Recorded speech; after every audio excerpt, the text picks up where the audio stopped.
role models matter. And the stereotype that pervades the media is one of the entrepreneur is a college dropout who gets venture funding and builds a unicorn and amasses a great personal fortune in tech, and then maybe is even a great philanthropist at the end of the day. And while these are compelling stories, the students and alumni I work with represent a far wider swath of innovation across many different industries. I, as an administrator, I like them to stay in school. They're not dropping out very much. And they're creating value in lots of different ways, not just by disrupting industries. Welcome to the Strategy at Scale podcast, brought to you by Scaling Up, Outthinker, and Growth Institute. I'm your host, Kyan Krippendorf. Our mission here is to cut through a sea of conflicting business advice and get to what actually works. We talk with entrepreneurs and business builders who've successfully scaled companies across industries to extract proven, high-impact strategies to help you build whatever you are building in the world. You just heard from Lori Rosenkopf. She's the Vice Dean of Entrepreneurship at the Wharton School, where she also holds the Simon and Midge Pally Professorship and serves as Faculty Director for the Venture Lab. Over the years, she has taught and mentored more than 20,000 students and helped shape what entrepreneurship looks like, both inside and beyond the classroom. In today's episode, we dive into her latest book, drawing from decades of experience, helping to coach and mentor thousands of entrepreneurs, which she captured in this book called Unstoppable Entrepreneurs. She challenges this narrow image of the founder as genius or the tech-obsessed disruptor and offers a broader, richer map of entrepreneurial success stories for us to learn from and admire. Drawing from decades of experience and real-world case studies, Lori introduces us to 7 distinct entrepreneurial paths, from the disruptor to the acquirer to the founder to, my favorite, the entrepreneur, and unpacks 6 core traits that consistently appear in successful entrepreneurs and fuel lasting innovation. This episode is a powerful reminder that scaling doesn't always start with a pitch deck or a garage. Sometimes it starts with recognizing opportunity in your current role and knowing how to take the next step. In this episode, we cover the 7 entrepreneurial paths Lori uncovered from years of data, case studies, and interviews.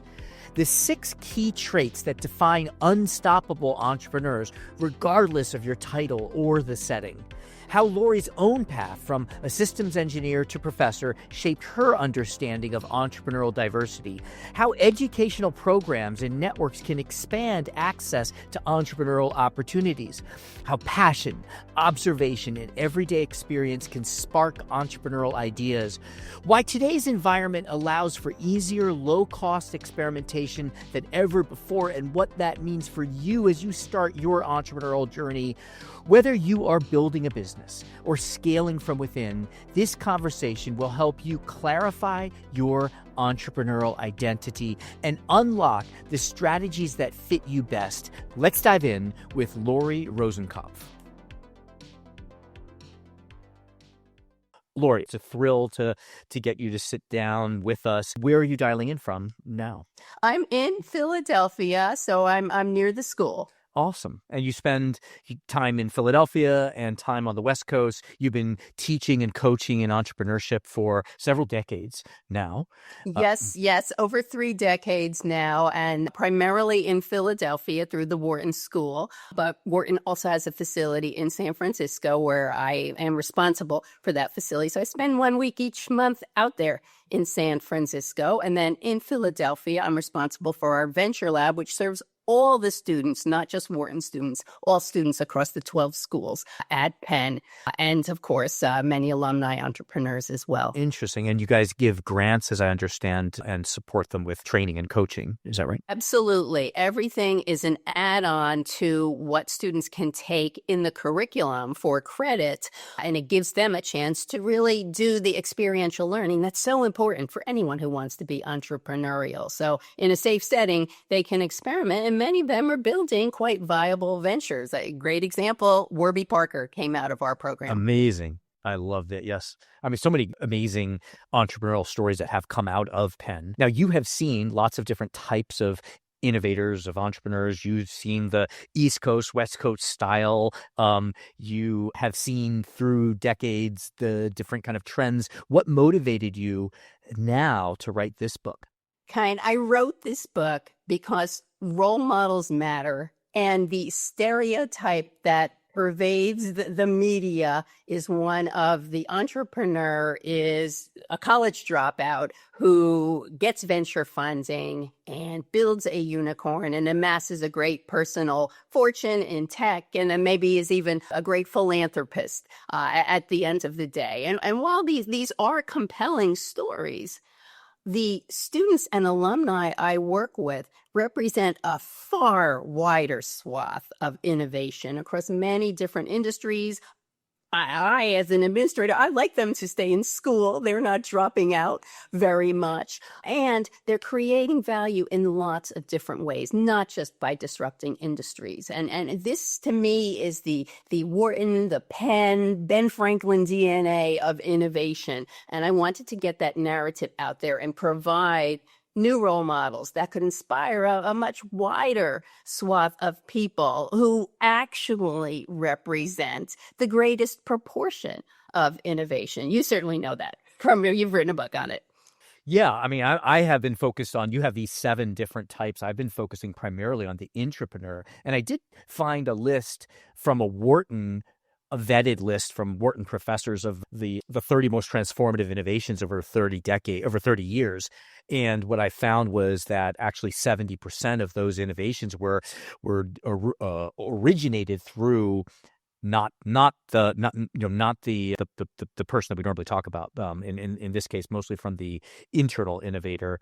So I think it's really valuable that the way that you've laid out these 7. When as I was looking through them, the disruptor, the bootstrapper, social entrepreneur, technology commercializer, funder, acquirer, and entrepreneur, I thought, oh yes, I know that person. I know that person. I know that person. And so I'd love to just unpack that a little bit. Let's just briefly go, because I do want to get into your 6 R's as well. So maybe just describe the disruptor. What's the definition of a disruptor? Sure. The disruptor comes from the Clay Christensen work on companies or individuals being able to transform markets by either coming in with a far superior price performance ratio or otherwise creating an entirely new market. And many of the celebrity entrepreneurs that we so celebrate do fall into that disruption category, but the person I focus on as a disruptor is decidedly not a tech bro. And who is she? So she is Amy Errett, and she founded Madison Reed, which is a hair color company. She founded it at the time of the D2C boom about 12 years ago now. So she started with a subscription business selling high quality hair color. So actually kind of middle end disruption, because before that you'd go to the salon and pay several $100s to have your hair colored with high quality stuff. Or you'd buy the junky, smelly $8 stuff on the shelves in the grocery store or the drugstore. But she felt that there was this middle space where women wanted high quality hair products at home. And since then, she's become an omni-channel company because she has patents and produces this high-quality hair color in Italy. Not only does she sell it via subscription direct to customers, but she also sells to wholesalers. She's in big box stores. And then ultimately, she built out over 100, she calls them color bars. They're hair salons that use the Madison Reed product. So at this point, she's essentially a unicorn. But when she got started, she had trouble raising funding because people didn't take women's hair color as seriously as a business idea as one would consider Dollar Shave Club.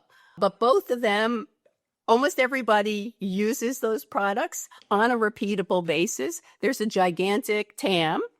And so she saw it and she went for it.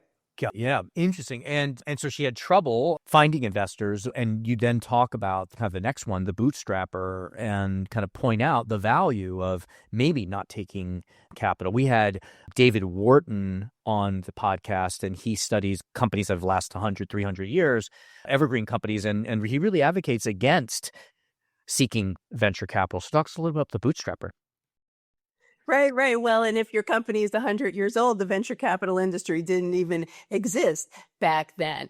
But the bootstrapper is one way of tweaking that stereotype to say, here are the people who eschew venture funding or debt funding for that matter. These are people who are, like the term suggests, pulling themselves up by their bootstraps, using some personal resources that they've been able to put together, or finding a way to sell some sort of product or service so that they can use the small profitability from the business at the start to expand, scale, and grow that. So it's going to be at a much slower pace in many cases, but the entrepreneur retains control of the entire company and they're not heavily diluted. And these days, we certainly at Wharton are always recommending to our students, bootstrap as long as possible. Don't take the funding until you really need it.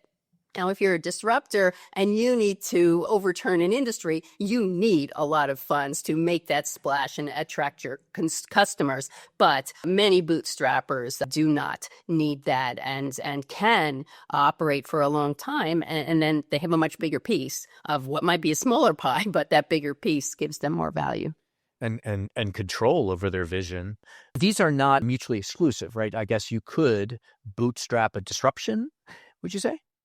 Yeah, you definitely could. And many people start as bootstrappers, and then at some point they see an opportunity to move into adjacent spaces and scale. And that becomes the moment where they say it makes sense to take on investment. But it's really a risk return calculation. But, we're not in 2021 anymore. There was so much VC being thrown at everyone, and people were taking term sheets that then created a lot of pressure for them subsequently. Money's a little harder to come by, although with AI, maybe that's starting to turn now, but it's really a moment, particularly in the AI space, where you can build out a lot without investing a ton. Yes, makes a lot of sense. So talk to us about then the social entrepreneur, because that's a theme that has come up in this podcast often, is this alignment of profit and social good and kind of not having to choose. Bring the social entrepreneur to life for us.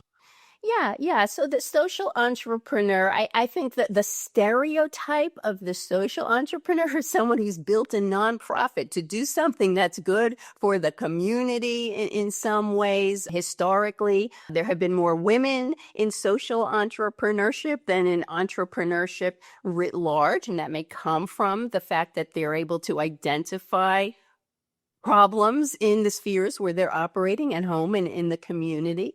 But more and more, we're seeing that there are many entrepreneurs who are able to incorporate impact goals in what they're doing side by side with their financial goals. And so very interestingly, if you survey our students who work in our venture lab and are working on their ventures in one way or another, if you ask them, are you a social entrepreneur, raise your hand, 1 out of 7 call themselves a social entrepreneur and claim that label. But if you ask them a different question, you say, do you have impact goals side by side with your financial goals? 70% of them will say, oh, of course I do. Of course I do. And the entrepreneur I profile in my book is one who is figuring out how to make a lovely, profitable business. She happened to bootstrap it for a while, and now she's starting to build it out. And she's turned from, she is Caitlin Grasso. She runs a company called Generation, and it's about helping young women see career opportunities. And she was running bus tours. She'd sell tickets for the bus tour where you'd go and visit different companies. And of course, COVID happened and no more bus tours. So she makes her curriculum virtual. And then she realizes she's an ed tech. And she can build out a curriculum that can be sold to companies, to schools. She can merchandise, et cetera, et cetera. And so now she has taken some funding. And she has 10 to 12 employees at this point. She's very profitable. She's only taken the smallest amount of funding. And now she's thinking about whether she wants to build this out in a bigger way. You've seen budding entrepreneurs for 3 decades.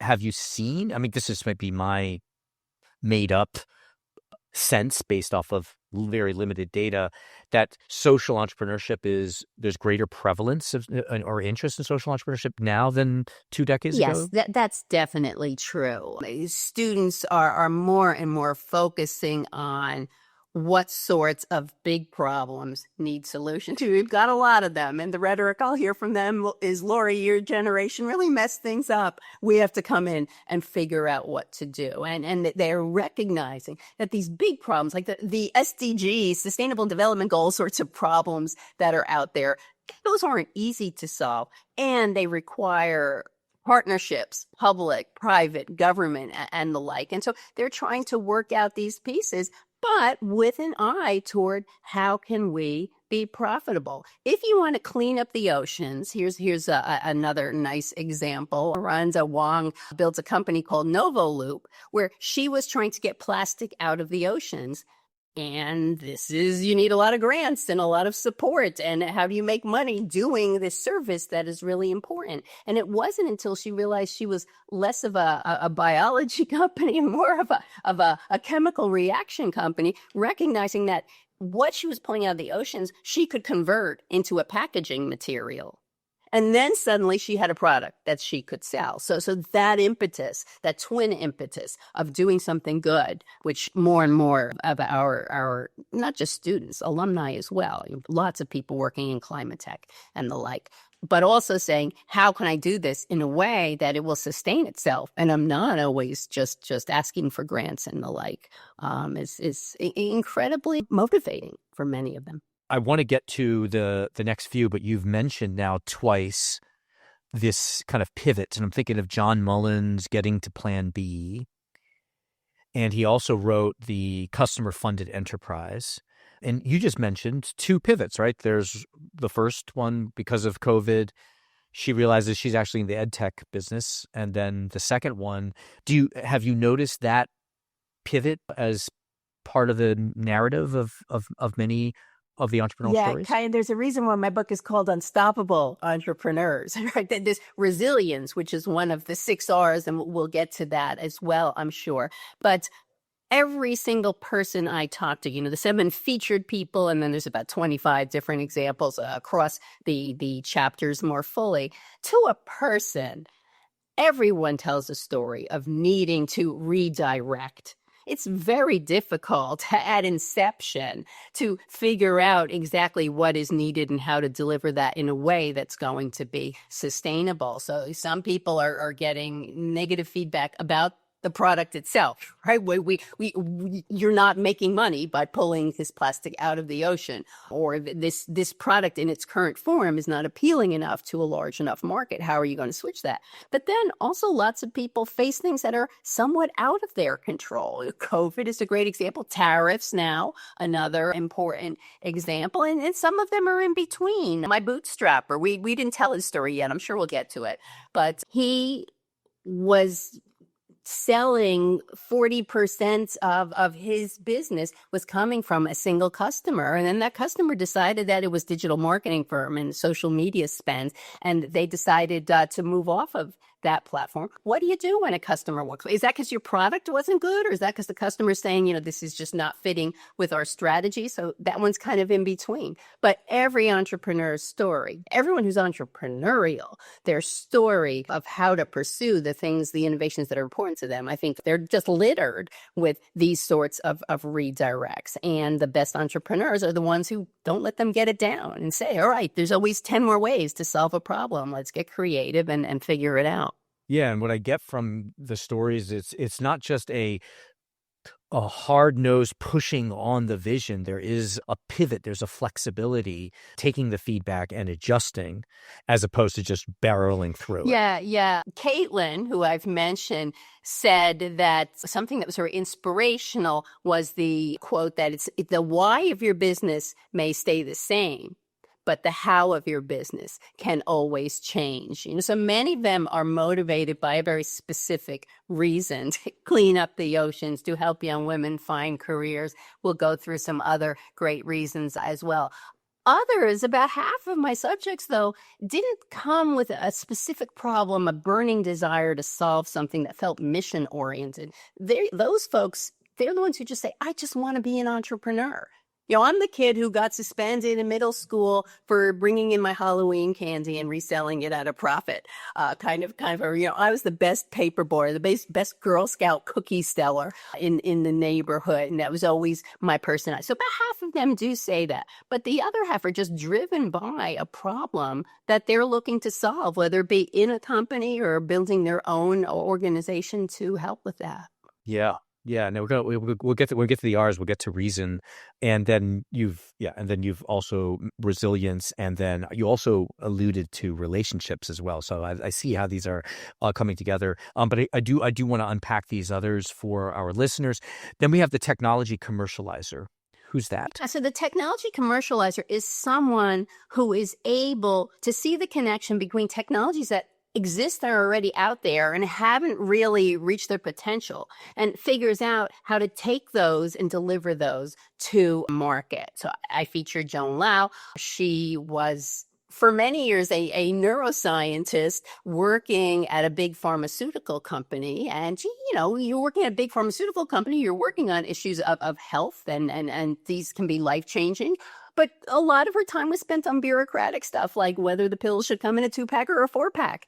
And she realized that she wanted to create more targeted value, and went and first worked for a biotech startup, became the CEO of that, then started to invest some of her personal resources into other startups, and ultimately not only became a partner in a firm that invested in lots of biotech startups, but then became the CEO of one of their portfolio firms.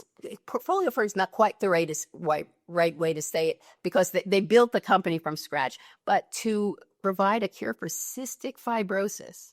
Now, this is life-changing, right? There is no cure for it right now. And so she had built up the capability to recognize what patents already existing had the potential to make their way through clinical trials, as you know, a very long, very expensive process. But also, she built up her knowledge of how to create a solid team of people around that to make it happen. So the technology commercializers, they're not inventing their own solution as much as they're taking pre-existing technology from universities, from government agencies, in companies and the like, and figuring out how to apply it in a way that creates important value.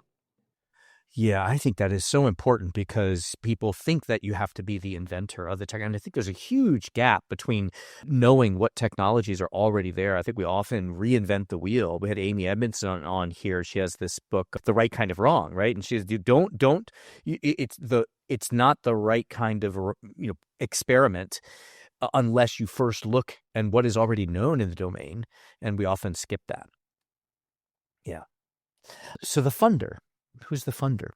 Yeah, the funder, this was so important for me to include, because I feel like so much of the field of alternative investments was essentially invented and developed by Wharton and Penn alumni. And they've had such outsized influence. And if you're building up a fund of any sort, you are an entrepreneur. You're selling all the time. You're figuring out what's your thesis. How are you going to attract investors? How are you going to attract portfolio firms? How are you going to get a team of people to work with you when there's lots of different options out there? And so all of the people who I've gotten to know who have started funds, and of course VC funds are particularly prominent in the entrepreneurial space, really talks about how hard it was for them to get this off of the ground. And the story is really very similar to one that you would hear from someone who was building, a more material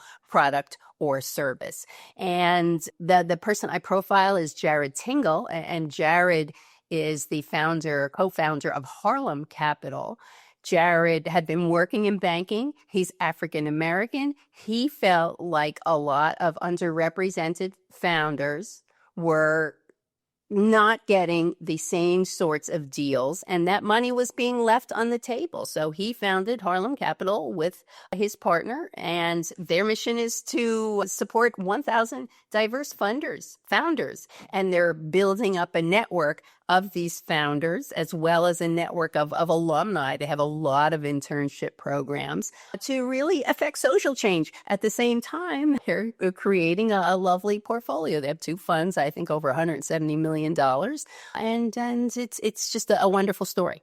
Yeah, no, yes, I love that because I know people who have been entrepreneurs inside finance, right? Started funds or started, so it is an entrepreneurial venture, but also it's an opportunity for them to participate in the other entrepreneurial stories as with the role as a funder. How is that different from the acquirer? Yeah, the acquirer. This is becoming more and more popular at many of the top schools. You're starting to see programs emerge in ETA, entrepreneurship through acquisition. And we've recently been building ours out. There are a lot of students who say, I am intrigued by the idea of having a business that I can run. I don't have an idea for building something from scratch. I don't know if I have an appetite for that, but there are many opportunities in the small business arena to acquire something and then start to scale it, either by rolling up a bunch of similar entities or by building a set of complementary services around that. And we tell several stories in that chapter. The one that's always most memorable for people are the 2 alumni who started buying up funeral homes. And think about it. Funeral home is frequently a mom and pop business. It's, we're very known in the local community. It's about relationships. And the older generation has been running it, and their kids want nothing to do with this business. So how do you convert this into a material asset? And so Jason and Max Francois wound up acquiring, I'm not sure of the number at this point, last count, I think it was around a dozen. And then you can get a lot of scale in that business. But it's really about relationships because you have to trust your undertaker. Yes. Interesting. Yeah, and I've seen that. Yeah, there are a lot of industries where, let's say farming, for example, or car washes or garage doors, or these fragmented industries that for various reasons there are ripe for some Exactly. acquisition. All kinds of personal services, nail salons, home services, HVAC. You just think about the scheduling problem of how much time your drivers are spending driving between locations. And if you can automate that and have larger scale, you're going to be able to provide the service more efficiently. And then that brings us to the entrepreneur. Talk to us about the entrepreneur. Well, so I know this is your truest love. The entrepreneur is somebody who is building out a business within the bounds of a corporation. So they are an employee. They're not in business for themselves. So they're relying on the resources of their employer to a large extent, but they're going through much of the same set of activities in order to not only prove that this business can be viable, but work against the currents of the current businesses that may or may not be receptive to this new approach. And so I felt that this was really important to talk about.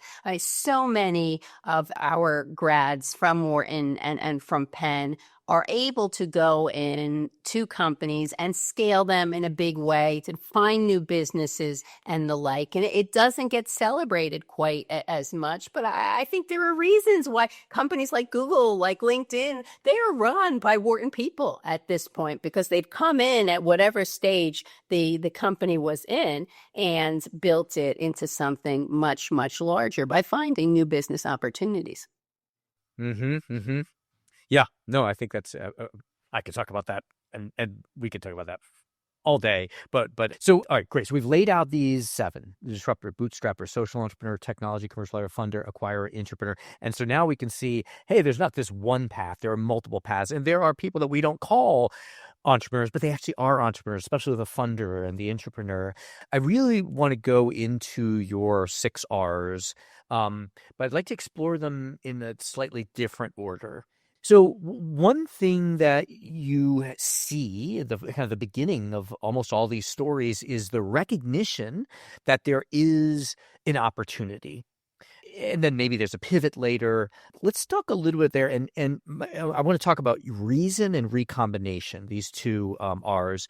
Let's start with reason. We started talking a little bit about reason here, but, it does seem that, you know, there are certain entrepreneurs that I know who they have no passion for the problem. They just recognize that this is a great business. And then there's some who are more like me who are probably, at least I don't consider, this is a flaw of mine. As I get so passionate about the thing, I don't really think of, is this actually a good business? So talk to us about what's the role of reason, why the entrepreneur cares about the problem. I think either approach can work, but developing that passion becomes really important. So if you've grown up with a passion to help underrepresented founders or young women or people with a particular health condition, that reason is there and in your bones, and you can't ignore it. And that's always going to be a motivator for you. But the other half of my subjects who just say, I was just looking for an area where I could make some money. I think to be as effective as possible, you have to learn to make that your passion. So Amy Errett is selling hair color. She wasn't an 8-year-old girl saying, oh my God, I want to grow up and be a hair color goddess. But once she figured out that this was an incredibly attractive market, she had done other things as an entrepreneur and as a venture capitalist. So she saw the pattern, even though she wasn't immediately met with a lot of receptivity from the more male-dominated VC world. But she saw that pattern. But now if you talk to her, she's always talking about her, and I'm putting that in air quotes here. Her, that persona, this woman that we love, who's a badass, who wants to have this incredible look, but she wants it to be convenient and at a fair price. And she talks with such passion about how to help this person, this she or her. And of course, now she's expanded and they have men's products as well. And they serve young as well as gray women. It's a lot of everything. But that passion grows. And I think without having that sort of spark at some point, but some people have to train it into themselves is what I'm trying to say. But you have to live and breathe it to stay ahead of the competition in any space. To really know who that persona is, what that customer is. And then maybe later on, the financial reason or the logic of the business model. I'm thinking maybe like Caitlin, for example. She had this passion for women, helping women with their career discovery. And then thanks to COVID, then she was forced to shift her business model. And then she had both reasons. It's sort of how I read it. Yeah.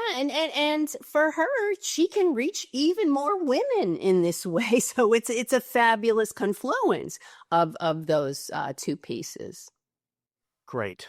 And then explain recombination. I think this concept is really fascinating, and it's not immediately obvious what you mean by that in the term. Just describe that to us. Yeah, I love this term, Kyan, because my own research tends to focus on recombination. So a little bit more of a technical term. It comes from Schumpeter and in his work as an economist, saying that great innovation comes from mixing and matching different inputs. And there's lots of academic work on all different domains and how introducing some novelty into the domain you already know can lead to a lot of insight. And so I actually, we'll have a separate segment on why risk isn't one of my R's. But I believe that entrepreneurs, if they're good at recombination, they're seeing opportunities because of their set of experiences. They can see something unique. And it doesn't seem that risky to them, although it seems a little bit crazy and risky to everyone else. But I think the best entrepreneurs are the ones who have this insight and recognize that they're not taking on as much risk as many others might think. So let me give you the example from the book. Jackie Reeses, she spent years in investment banking and private equity, and then wanted to get into tech and moved to the West Coast. And after a stint at Yahoo, found herself at Square, the company with the little white square terminals. You put your credit card in when you're buying a coffee at the local coffee shop. And so she got in pretty early to Square, and they were a hardware company. They were making a point of sale device.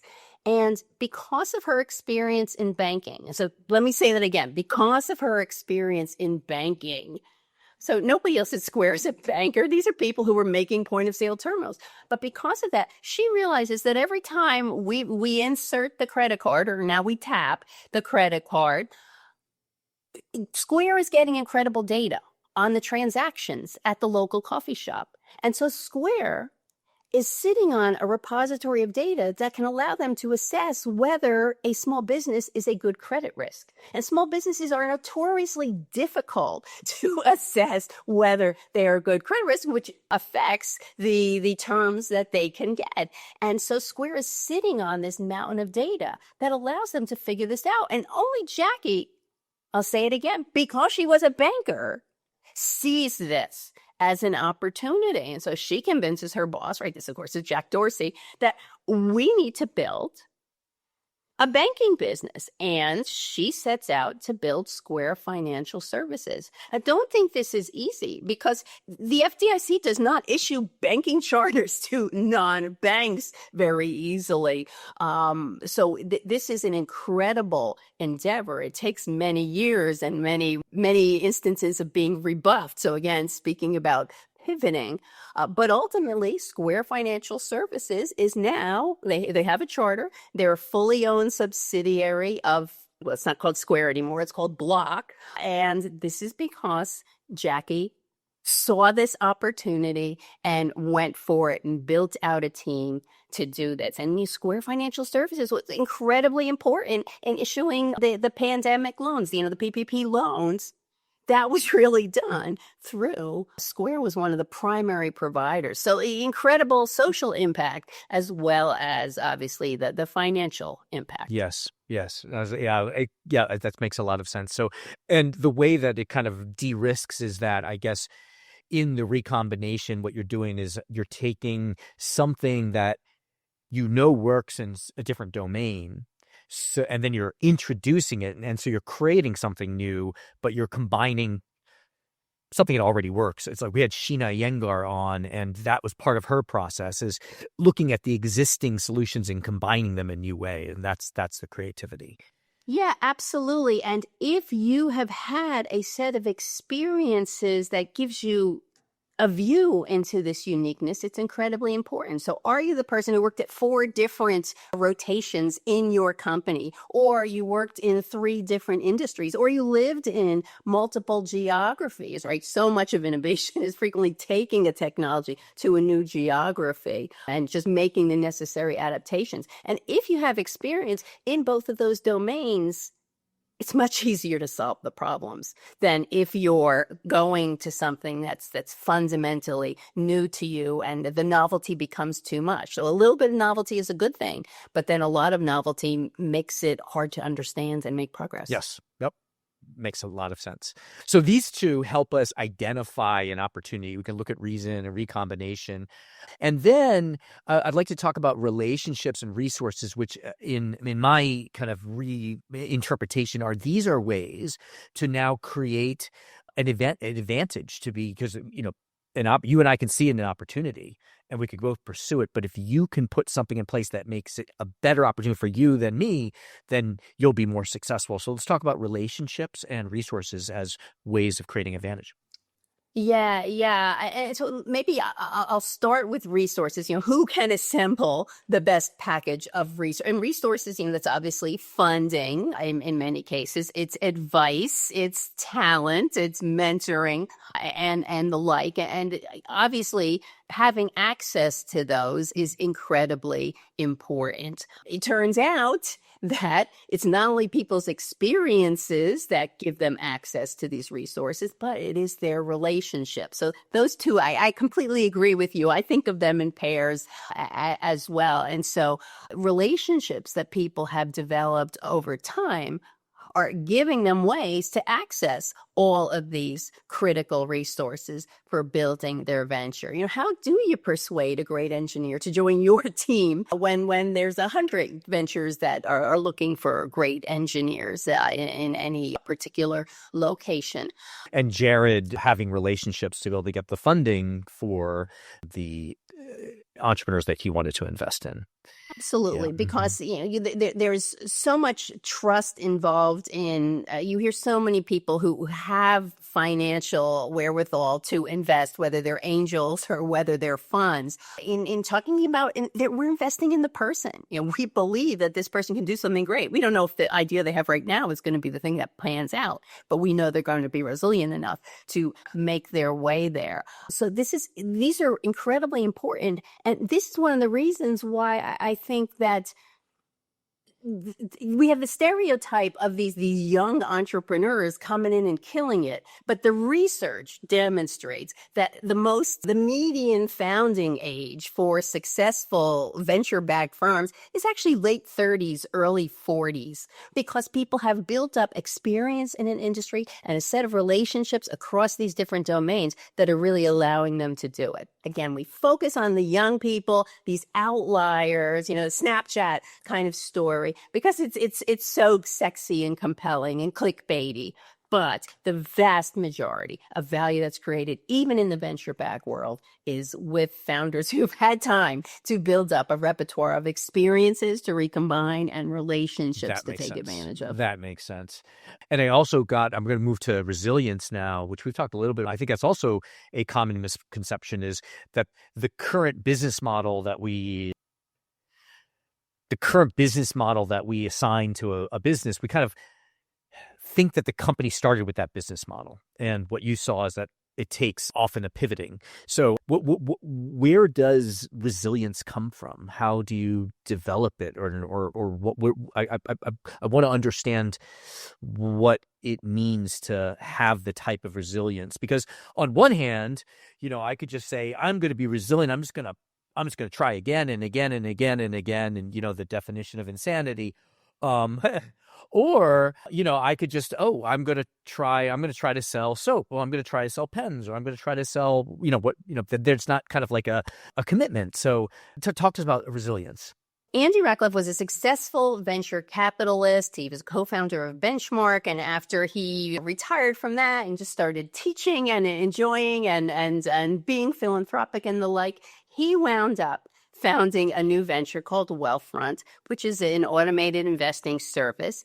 And when he tells the origin story, some of that was about he had been so fortunate that he had access to really great investment techniques. But the minimums on those funds were so high that most people couldn't access them. And when he started building that out, the idea was get the next tier of people who couldn't quite make these minimums, but still had a lot of opportunity to invest money and a lot of funds to invest, and provide for them. But what he came to learn pretty quickly was that the older generation, on average, is where those funds are. And these are people who want to have a trusted advisor. And if you're building a robo-investing firm, you don't get to talk to anybody. Who doesn't want to talk to anybody? Young people on their phones, right? They just want to do it on their phone. They don't want to have an interaction. And so they wound up pivoting and focusing on that market. And, they have 80 billion AUM at this point. But getting out there and finding whether your idea is meeting a market in a substantial way is incredibly important. And where most companies fall, like once you have product market fit, once you have customers who are desperate for your product, it's going to be much easier to scale. Yes. Got it. Excellent. The final R, and we could double click on that, but I know we're reaching the top of our time with you. The final R is results. Talk to us about results. And I think maybe I'm asking it in not the right order now that I think of it, but Please tell us about results. There is no right order. The figure in the book has the six all pointing at each other in every direction because it's almost the six R's are a way of taking stock of what you bring to the table and what you can capitalize on. And that's a repetitive process that you're always going to reevaluate. So it's not like you move from two R's to another two R's. In any case, results really ties back to the definition that I use of entrepreneurship. It's value creation through innovation. And what is value creation? And so it's easy to focus, particularly a place like Wharton, on the financial value created. And so everyone can come up with their measures that they most prefer. But that's one sort of value. If we're talking about anything that has some impact, there's all kinds of social value that we want to be thinking about. Are you creating jobs in a community, or are you dealing with problems that are life-changing? These are incredibly important results too. So the question is, how do you package that in ways that make your company sustainable? There's also emotional value that's being created. How do we feel having control of our own destiny? Everyone always says entrepreneurs don't have bosses. They do. They have boards. They have to answer to investors and the like. But there is this sense that I have more control over the organization than I might in a place where I'm an employee of somewhere else. And so that's also something that can be very valuable to an individual. There are many, many, many lifestyle entrepreneurs. They're not trying to get VC and build a gigantic business, but they have a healthy income for their family. They're creating jobs in their community. And that's a great aim in and of itself. And so really being clear on which results, what kind of value creation is important to you, and then thinking about how to measure it. It's going to give you a way of thinking about whether you're doing what needs to be done as an entrepreneur. Yes. I love it. And I love it sort of legitimizes these different paths of entrepreneurship. And that's what I really appreciate about this book. You shine a light on and you celebrate and you acknowledge that there are flavors of there are people who are being entrepreneurial, who are innovating and changing things that maybe don't fit the common character. So I'm going to just pause here for a second. So I've got time, for one last question. I was going to I'm either going to say, kind of see. So what's next for what should someone do next? They should buy the book. They should read the book, and then maybe what is the thing that they should like? I'm thinking if they're thinking of themselves as an entrepreneur. I don't know, something like that. What next? Or it could be what the call to action is for them to connect with you. So which way do you want me to go, or is there something that you didn't get to say? Well, I think that you can sort of plug the book. That's no problem. I think what should an aspiring entrepreneur do now? I think that's probably the right question. The only other thing that's sort of sticking to me that we didn't get to hit on was, I chose these 7 paths. They're not the only paths. There are more paths. And if I had to pick one more, it would be content creator. I think about people like you and Rita McGrath, and there's so many folks who are in the attention economy figuring out ways to build a viable business. Again, not something where you're usually going to get venture backing. There are a few folks who have built into such platforms that they are venture backed. But for the most part, but you have a great life, right? And but maybe that's another topic for another day. Or that's Unstoppable Entrepreneurs, the sequel. Lori, this has been really fascinating. I have so many more questions, but I know that we reached the top of our time with you. We're certainly going to encourage people to get the book and explore these 7 paths and these 6 R's. They should follow you. What should an aspiring entrepreneur do next?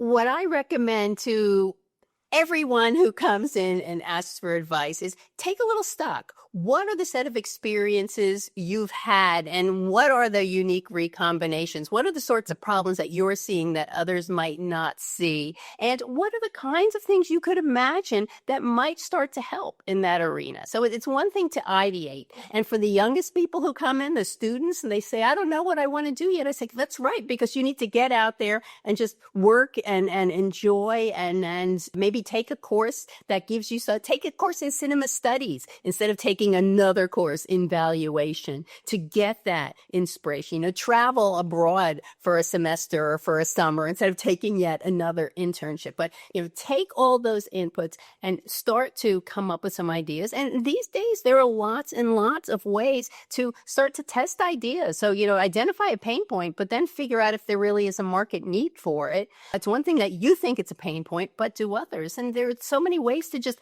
build a landing page and then try to use your social media channels to see how many people you can get to even come to it. And then have this CTA button that says, click here for more, and how many people will click through if you try different ways of presenting the material. Use a Kickstarter, see if you can get people to give you $25 or $250 for some vision that you're painting of the future. And that starts to already give you the feedback that's going to allow you to do the mini pivots and just keep talking about those ideas. Don't worry so much about people stealing them. Everybody's busy with their own ideas. Just get out there and talk about them and test the market and activate your networks. And again, if you're at a stage where you don't feel like you have that yet, well, and if you're younger in particular, this part of your career is about building those out.